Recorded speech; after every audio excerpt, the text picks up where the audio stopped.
Welcome to Movies in the Making, everyone! If you would like to hear about how films were done behind the scenes, please like down below and subscribe to this channel for more videos, including what films you think should be talked about by this channel.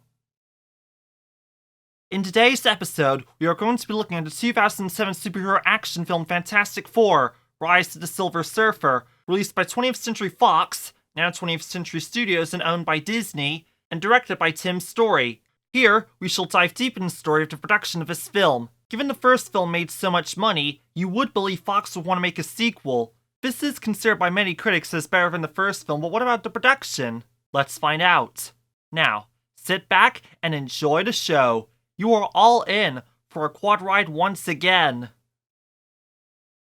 Don Payne, who had previously worked as a writer and producer for The Simpsons and penned the superhero comedy My Super Ex-Girlfriend, 20th Century Fox, 2006, brought a mix of humor, action, and character-driven storytelling to Rise of the Silver Surfer. His deep admiration for the Silver Surfer character, coupled with his lifelong passion for Marvel Comics, made him an ideal fit for the sequel. Payne aimed to blend the team's signature sci-fi and comedy with more emotional depth, especially for the enigmatic Silver Surfer. His love for the character's complexity, which he described him as powerful yet tragic, fueled his desire not only to write the sequel but also to potentially develop a Silver Surfer spin-off. Mark Frost, co-writer of the first film, had already laid the groundwork with the original story and returned to help shape the direction of the sequel.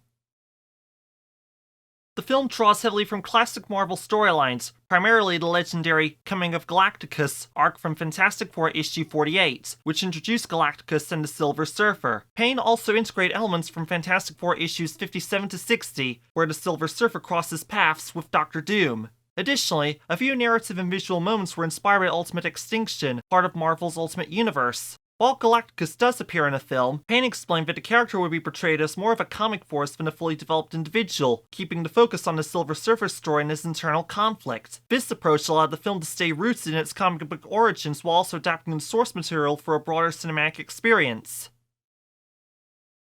Doug Jones was cast as Silver Surfer in the film and brought the iconic Marvel character to life for a combination of physical performance, practical effects, and CGI. Known for his expressive acting and creative work, Jones had to rein in his usual mannerisms to portray Surfer's calm, stoic pressure, and quiet strength, which required adopting a controlled posture and projecting inner confidence. Each day, he was transformed with a specially designed suit, makeup, and foam latex mask to reshape his features, creating the character's sleek, muscular look. His performance was enhanced with CGI, using facial expressions in the character's signature comic surfboard, which were added in post-production. Jones described the experience as a collaborative effort between himself, the makeup and costume teams, and the visual effects crew to fully realize the Surfer's otherworldly presence on screen. Laurence Fishburne became the voice of the Silver Surfer after Fox decided to replace Doug Jones' original voice performance late in production, a move Jones found personally disappointing. Having spent months embodying the character on set, Jones had crafted a voice he felt suited the Surfer's presence and was well received by the crew, making the change a painful one for him. However, he acknowledged Fishburne's talent and respected the studio's decision, recognizing it as a strategic marketing choice to draw in a broader audience. Despite his mixed emotions, Jones expressed admiration for Fishburne and chose to support the film's success, while also knowing via a free picture deal and was open to returning if the character appeared in future installments. Nick Fury was originally planned to appear in Rise of the Silver Surfer, but Marvel ultimately blocked the character's inclusion. At the time, Fox wanted to expand their Marvel universe following the success of the first film, director Tim Story revealing that Nick Fury was considered during the early scripting stages. However, since Fury was not part of the character package Fox had previously acquired, Marvel required an additional licensing fee for his use. With Marvel preparing to launch its own cinematic universe, including plans for a Nick Fury solo film then, Marvel refused to give up rights to the character, leading Fox to replace him with an original character, General Hager, portrayed by Andre Broger. Though Hager's role included dialogue inspired by Fury's lines from the comics, Marvel's decision ultimately preserved Nick Fury for the MCU, where he became a central figure in uniting the Avengers. The Fantastic Car was introduced in the film as a long-anticipated nod to the comic books. Behind the scenes, conceptual artist Tim Flattery spent nearly 10 months designing the car, initially pursuing more aggressive designs that Story rejected for being too predatory. Instead, the final look drew inspiration from the graceful forms of manta rays and stingrays to reflect the Fantastic Four's more family-friendly and approachable image. The result was a futuristic yet believable vehicle powered by a fictional proton accelerator, capable of flying at 500 miles per hour and splitting into separate modules for each hero. Built from the space-age polymers and weighing about 4,000 pounds, the model did not function without the help from cranes or casters, but still impressed the cast and crew. Getting the fantastic car right was as crucial as portraying the heroes themselves, making its cinematic debut both a technical feat and a fan service milestone. Rise of the Silver Surfer was filmed across several international locations, with much of the production centered in Vancouver and Richmond, British Columbia, Canada. Key Vancouver sites sold for major scenes, such as the Marine Building serving as the exterior for the iconic Baxter Building, and Vancouver International Airport used for airport sequences. The Chancellor for the Performing Arts in the University of British Columbia was featured in a dance party scene, while the Morris J. Wask Center for Dialogue was used as a meeting room. Various city streets, like West Hastings Street and West Cordova Street, were transformed into locations such as a newspaper delivery route and a roadwork zone, and Evelay Street was redressed to resemble a Japanese street.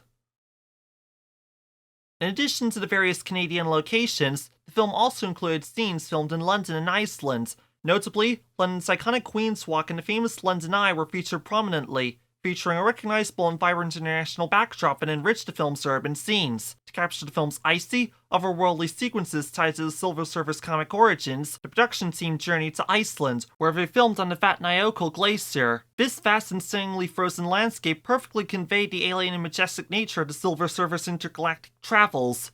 By combining these diverse locations, the filmmakers successfully created a dynamic mix of urban, global, and cosmic environments that enhanced the story scope and visual appeal. Jessica Alba had openly expressed her deep dissatisfaction with working on the film, to the point where the experience nearly drove her to quit acting altogether. Despite being a rising star at the time, Alba found the production stifling and demoralizing, especially due to comments from Story, who reportedly asked her to cry pretty during an emotional scene, making her question her abilities and instincts as an actress. Feeling judged and insecure on set, she began to believe she was not good enough, which led to disillusionment with the film industry. While the film was a commercial success, it marked a turning point in Alba's career, as her passion for acting diminished and her subsequent films failed to achieve similar acclaim. Reflecting later, she was grateful for stepping away from the spotlight, finding more joy and creative freedom when she eventually returned to storytelling on her own terms. John Ottman became the composer for both Fantastic Four films largely because he was part of the returning creative team for the original film, despite not being a typical choice for the superhero genre. Known more for his work in other film styles, Ottman brought a glossy, surface-level approach to the scores, with action sequences being his strongest contribution. For Rise of the Silver Surfer, he introduced a new, simple, yet well-constructed theme for the Silver Surfer character and reused his main theme from the first film, which received criticism for being unmemorable and oversimplistic. While his music had moments of energy and excitement, particularly in the action scenes, critics noted that the score lacked emotional depth and cohesive dramatic structure. Still, Ottman's continued involvement reflected the studio's confidence in his work, even if some listeners felt he was not an ideal fit for the genre. Fox and the Franklin Mint launched a promotional campaign for the film by altering 40,000 US quarters to feature the Silver Surfer, which the US Mint quickly declared illegal. Customized coins, based on California state quarters, kept George Washington on the front but displayed a colorized image of the Marvel character on the back. According to the US Mint, turning legal tender into advertising is prohibited by law and could result in fines, although no penalties were immediately announced. While the coins were not sold, just distributed and used part of a contest, both Fox and the Franklin Mint claimed they did not intend to mislead public or violate any regulations. Franklin Mint chairman Moshe Malamud stated their goal was to enhance the coin without compromising its integrity, and Fox emphasized the coins were in line with previous commemorative items regularly produced by the Mint. As of the 23rd of July, 2025, Fantastic Four has a 37% critic scoring on Rotten Tomatoes, a 485 out of 100 critic score on Metacritic, a 5.6 rating on IMDb, and a 2.4 rating on Letterboxd. The film's budget was $130 million and it grossed almost $302 million following its initial release date of the 13th of June 2007. A third Fantastic Four film never materialized, largely due to warring studio interest and mixed critical reception, despite some cast members' enthusiasm to continue. While Jessica Alba and Michael Chiklis expressed a desire to return and even suggested potential storylines, Chris Evans, who played Human Torch, indicated that the lack of momentum from the studio was a telling sign. After the release of Rise of the Silver Surfer, Evans noted that no new ideas or plans had been discussed, unlike the quick follow-up talk after the first film. Although he believed the franchise still had potential and could evolve into something more serious and respected, he eventually felt ready to move on, citing the heavy time commitments and lack of creative direction. And that wraps up our deep dive into making of Fantastic Four, Rise of the Silver Surfer. If you enjoyed this episode, don't forget to like, subscribe, and hit that bell icon to stay updated on all things movies in the making. Let us know in the comments what you think of Fantastic Four, Rise of the Silver Surfer, or if you have any favorite moments for films we did not touch upon, or films you would like to hear covered by this channel. Also be sure to check out our community page, where we announce what films will be talked about by this channel each week. New posts arrive every Friday.